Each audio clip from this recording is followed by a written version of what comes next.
लेकिन देखें बाबा साहब जो है अरे भैया हो प्रण किए कि जब तक दम में दम रहे पीछे ना कदम हटाऊंगा। अरे भारत माँ की लाज रखूं या छुआछूत मिटाऊंगा।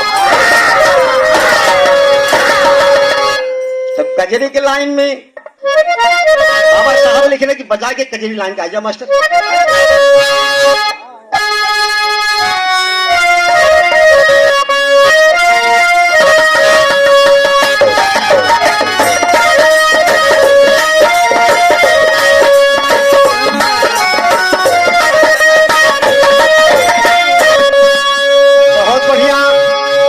हमारे परमादि परम शुद्ध परम सम्मानित हारमोनिया मास्टर इतना बढ़िया संकेत कैले कि छविनाथ लहरी गावा हम पीछे तोहरे तैयार है। इनकर गोर छू के प्राण बाई आशीर्वाद की कामना वाले के कौने भाव पे अरे कहीं दलितों के मसीहा बाबा दलितों के मसीहा हो।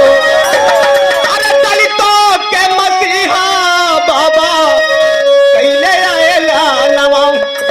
अरे छुआ छूता ठार बदल के जनावाना।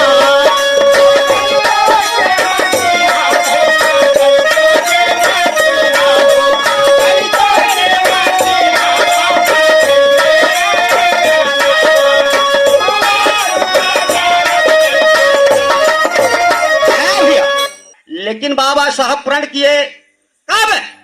जब कुछ नौजवान हो गए तब। लेकिन अब तो पढ़ाइए से स्टार्ट बा। लेकिन कभी हमरे टेरिया बांध हैं जब अजौनबा बाबा साहब कुछ पढ़ लिख के सियान भइले तब।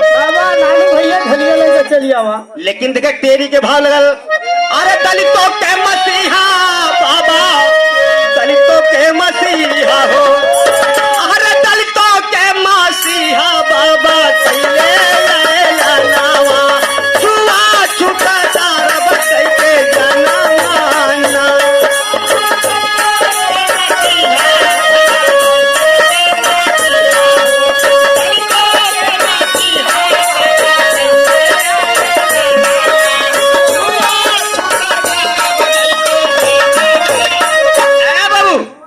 लेकिन बतिया भाई तो टेरी तो हो गई। लेकिन अंतरा लाइन में बाबा साहब जब पैदा भइले बाबू रामजी राव के जब पता लगल कि हमरे घर कोनो मुन्ना पैदा भइल बा। लेकिन जब बाबा साहब पैदा भइले तो बाबू रामजी राव के पता लगल तो घर आ गए। घर आ गए तो बड़ी खुशहाली मचल बा। लेकिन दो लाइन के कह नाम बरच के भैया लोगन बाबा। अरे माता भीमा के गोदिया में लाला लिहनिया तारल हो। अरे बाबू रामजी रावा खुशियां मनावे कि बाबा जिए हो।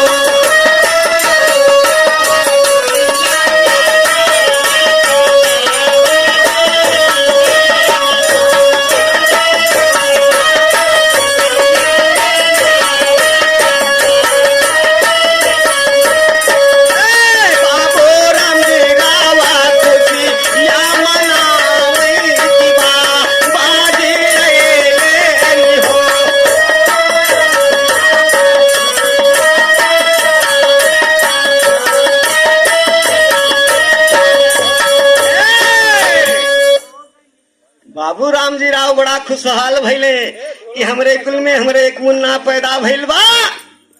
बड़ी खुशहाली दिल में भइल बा। लेकिन माता भीमा बाई देखा जोन बाबू खुशियां मनावत है कि हमरे स्वामी मिलिट्री में रहले आज बटवा के पैदाइश सुन ले तो आ गईले। ए भैया देखा उन्होंने थोड़ा भाव आ गए।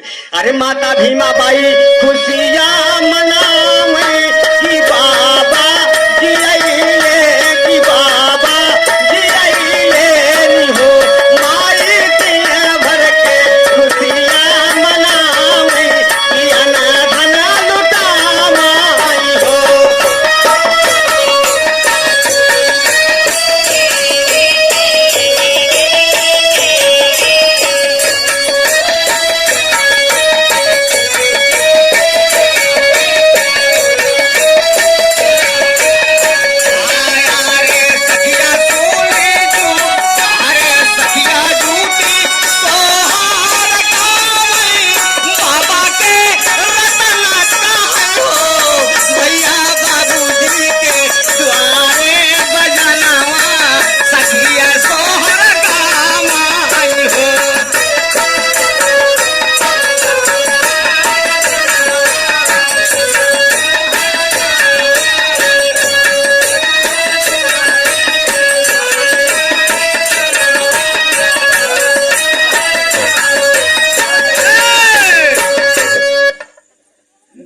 साहब को जब देखले सब जवनबा उनकर सूरत शकल इतना इतना सुंदर रहल कि अरे भैया भीमा बाई के गोदिया में कौनो रतन पैदा भइल हो। लेकिन देखा सोहर गायब तो समय के अभाव बा, ज्यादा समय जिनलक गाना का लाइन ले ला। बाबूजी जब अलन है जौन बड़ा बड़ी खुशियां मनाइल गई ए भैया, लेकिन बतिया वह बा बाबा साहब जब 6 साल के भैलन है बाबू रामजी राव की बड़ा चिंता सता ले कि आज छुआछूत के इतना बड़ा भेदभाव भा और मुन्ना के पढ़ावल कहा जाई। एक कॉलेज में गईलन है बाबा साहब को लेकर के और मास्टर साहब सवाल कर दिले कि ये भैया कहाँ से आयल हवा, कहाँ जइबा और कहाँ का रहा वाला हवा। कहे साहब अपने मुन्ना के पढ़ावे बरे नाम लिखवावे बरे आयल है। कहे पहले अपन प्रमाण दे दा, पूरा जात प्रमाण पत्र। आप कवन जात हवा, कहाँ के रहे वाला हुआ। ए भैया मास्टर साहब इतनी सवाल जब कैले बा तो रामजी राव अपन जतिया छुपौले नहीं, सारी बतिया बड़े प्यार से बता दे। मास्टर साहब डपट दिया, शूद्र भाग जाओ यहाँ से, यहाँ शूद्रन के पढ़ाई ना होला। बाबा साहब वहां से जौन बा रामजी राव बाबा साहब के लेके वही वापस हो गए। बड़ी चिंता सता ले बा, छुआछूत के इतनी बड़ी बीमारी बा कि अरे भैया हो स्कूल में लड़का तो ना है, लड़कियों के पढ़े के कोनो आदेश ना रहल। लेकिन माता सावित्री बाई ऐ बाबू उनकी देन है कि जो आज लड़कियां जो है पढ़ने लगी। लेकिन देखा बाबा साहब के सहयोगी बड़ौदा नरेश जो है जाते हैं उनके पास, उनसे सहयोग लेते हैं। तो बाबू बड़ौदा नरेश जो है आकर के बाबा साहब के कॉलेज में भर्ती करा दे। बाबा साहब का नाम लिखा गई, बाबा साहब पढ़े जा लगे तो यही कजरी के भाव लग गई। लेकिन तेरी तक कह दिले कि आंतरा के लाइन बा, कह नाम बा, अरे कहे पढ़े सकुलवा बाबा, पढ़े सकुलवा, अरे पढ़े सकुलवा में बाबा जबताई।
पढ़े कैलन है बाबू, मास्टर के आदेश रहल, या बाबा साहब या अय अम्बेडकर, अगर तुम्हें शिक्षा लेनी है तो अपने घर से बोरा लेता है, चाट लेता है, कुछ बैठे ही बने। चाट पट्टी ले आया।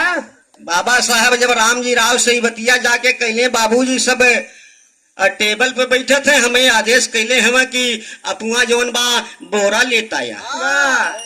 ए भैया, लेकिन बाबा साहब एक ऐसे विद्वान पुरुष थे, उनके दिमाग में था हमें शिक्षा लेनी है, जो कुछ भी संघर्ष करना पड़ेगा हमें, मैं संघर्ष सह लूंगा। बाबा साहब बाबू बोरा लेके जाए, सब जवन बाज आगे बैठे, लेकिन बाबा साहब जो है भैया बोरा बिछा के पाछे जवन बाज जाके जवन मास्टर साहब बोले वही सुने वही लिखे। ए भैया, एक समय बाबा साहब को जब प्यास लगल बा, बाबा साहब मास्टर साहब से कहले कि बाबूजी मास्टर साहब थोड़ा सा प्यास लगल बड़ पानी मिल जाता तो ठीक रहे, लेकिन वह मास्टर साहब का दालिश ने चपरासी को आदेश दिया कि मिट्टी का घड़ा जो रखा हुआ है वह मिट्टी के घड़ा उठाइए, उठा के उस जो है अजवन भाई अम्बेडकर को पानी ऊपर से पिलाना, यह मिट्टी के घड़ा छू न जाए।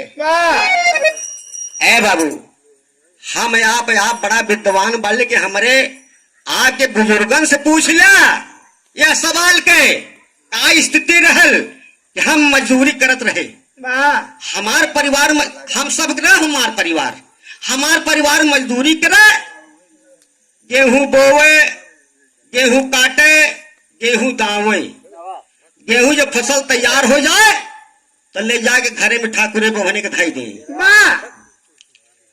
भैया तब तला के छूत ना रहल, वही पैर से कचर की जौन बा हम सब ओकर दाई, हमारे बुजुर्गन के बात कहते हम तो देखे ना रे सुनी बात बताओ तो हम तो एकदम अनपढ़ मन है ने, लेकिन देखा हुए गहुआ दाई के और कचर के ले जाए उनके घरे में धाई आवे, लेकिन जब ओके निकाले के होए तब अछूत हो तब तो छोड़ के आदेश ना रहे।